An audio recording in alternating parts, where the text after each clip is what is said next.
So welcome back everyone, my name is Echo and I hope you're having an absolutely fantastic day. In today's Minecraft video, we're back on Minecraft Java Edition, checking out the latest snapshot. This is the Minecraft Snapshot 21W43A. In case you don't know what it stands for, the 21 stands for the year because it's 2021. The W stands for week. The 43 stands for what week we're in. We're currently in week 43 of 2021. And in fact, 1.18 is releasing very, very soon.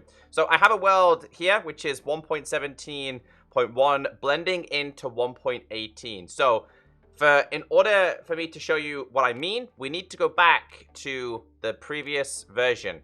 So the current world I'm in right now is a very newly created 1.17.1 world. Now, I've not moved from this specific point, and that is because I want to load these chunks and nothing else. Because this week's snapshot is all to do with blending of biomes in generation from one update to the next update. This is actually the future of Minecraft. It's a really big change, and it's going to be so helpful for future updates. Just to show you guys with F3, top of my screen, 1.17.1, I am using an Optifine version. So in case you're a little bit confused on what I mean by this, let me show you a picture on what used to happen when you would previously update to a newer version. Here's a perfect example. So basically what would happen a lot going from one version to another, chunks would break, collide, just look a complete mess. Now, if you're an old school Minecraft console edition player and you played 360 and you moved to Xbox One, remember when you updated your worlds to expand? But if you looked at a map, you would just have like this box because the chunks didn't blend very well. This is what the developers are conquering in this next update. So what we need to do now is go back to the latest snapshot. The developers have said, keep in mind that if you try this out, the results will be saved to your world forever, which, as we know, is quite a long time. Better to be safe than sorry. Make sure you make regular backups of your world. So we're in the latest snapshot. We had a single player. Obviously, we should be backing up this world. I don't need to for the sake of a brand new world, but I am going to show you another world in today's video as well. And that's my Dinnerbone Shipwreck Island created in 1.14. The worlds don't have to be created in 1.17. It's any world at all. So let's load this up and let's see how the biome blending and generation blending is. Okay, so it's time to go to the edge of these worlds and see how things have blended in. Now, also, I want to remind you that in this world as well, they've taken away Bedrock, and that has been replaced with deepslate. But that's still a work in progress, and I will explain why. So this is very short of being perfect, because there's our glowstone tower, which was the central. Yeah, this village ain't it. This village has been ripped apart. You can also see the color difference here. I think like the ocean part of this is still a work in progress. I mean, it definitely better be, because of course I got the coral and then it just goes to absolute nothingness. Of course, you can see here the suspended village. Clearly shouldn't be happening. It's a perfect example of it still not working. I did watch Azumavoid's video and he basically showed the same issue with this. Don't worry, it's not all like this, but just getting the negatives out the way first. But I also created a map. Again, if you're old school console edition player, remember these things happening all the time. You'd have these giant walls and like the outline of your map would look very, very bad. I can tell you one thing though, that like this water's blended pretty well with this one, but yeah, let's go and try some actual land. Besides villages and trees obviously being cut off, you can see where the chunk loading was. One thing they have done really, really well is the actual terrain itself. So you can see here, this is the chunks I loaded. It then goes into the newly fresh chunk. So again, forget about the issues going on there.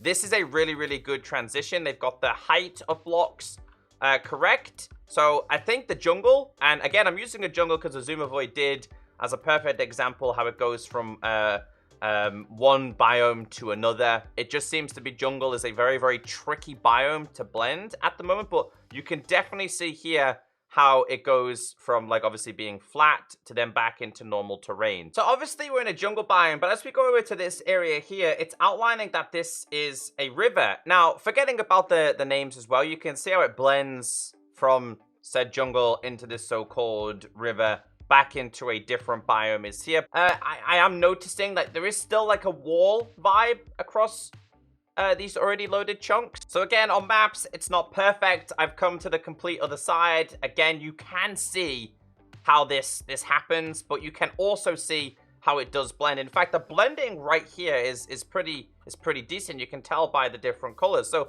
the blending right here is perfect. It's just, there is definitely more work to be done here, but it's definitely a step in the right direction. But yeah, like let's hope that in next week's snapshot, these kind of things can be fixed. But again, focus on more of a positive. You can see how we've gone from a new biome to another without the giant wall that I showed you as an example with the mesa and the desert and stuff. So that is a good change. I imagine this will be ironed out because, again, on maps, it doesn't look so pretty. You can see, obviously, the newly generated chunks with this latest update, obviously 1.18 related, looks absolutely beautiful. And then you've just got this huge wall of stone. So it looks pretty cool, but I'm pretty sure it's not meant to happen. This kind of pop-up jungle biome with the bamboo forest. Also, can somebody tell me, has Podzol always been in like a jungle biome? Or am I losing my mind here?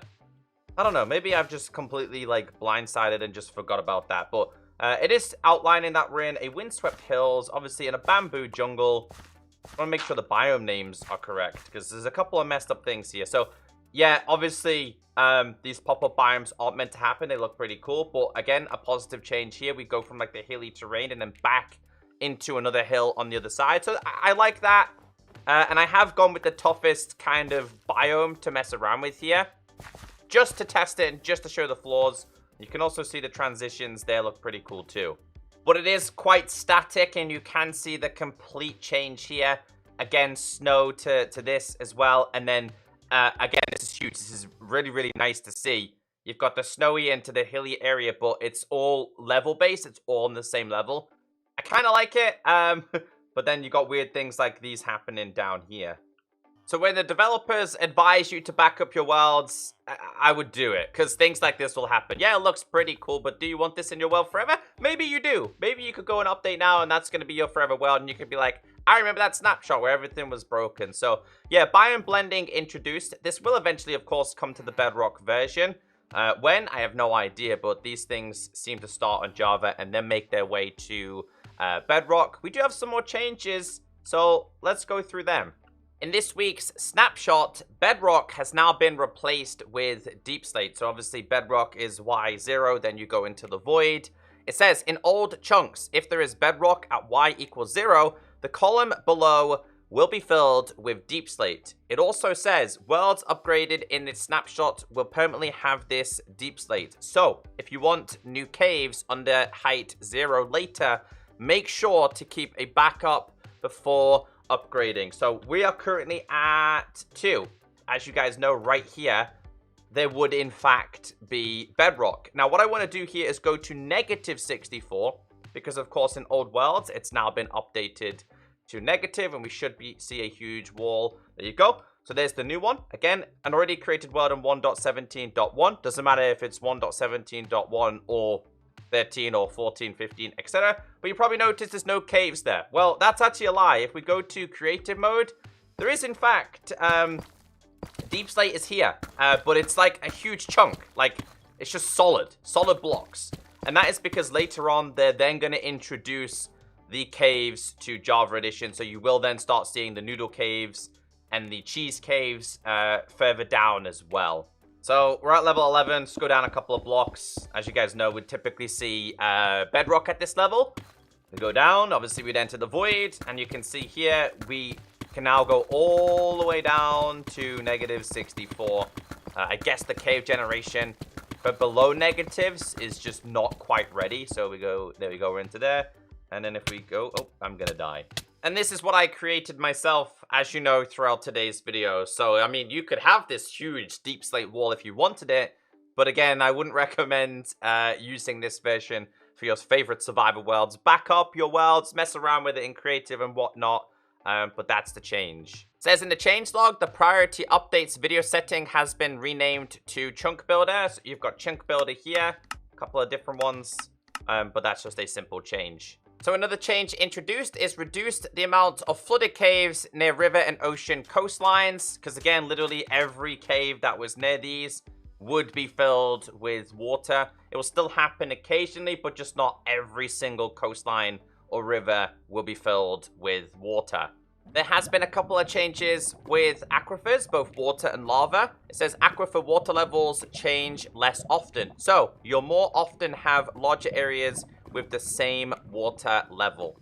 And what this means is slightly fewer underground waterfalls and slightly easier underground boat travel. Apparently, lava aquifers are slightly less common. Slight change with the big drip leaf. It says it's been restricted to clay, grass, dirt, farmland, moss, rooted, podzol, and mycelium. There has also been a handful of bug fixes in this snapshot. I'll leave a link down below in case you want to check them out. I couldn't think of a more fitting outro for today's video. So still a couple of issues, but biome blending has been introduced, expected to get better over the next couple of snapshots. I've been Echo, have a great day, and I'll see you all in the next video.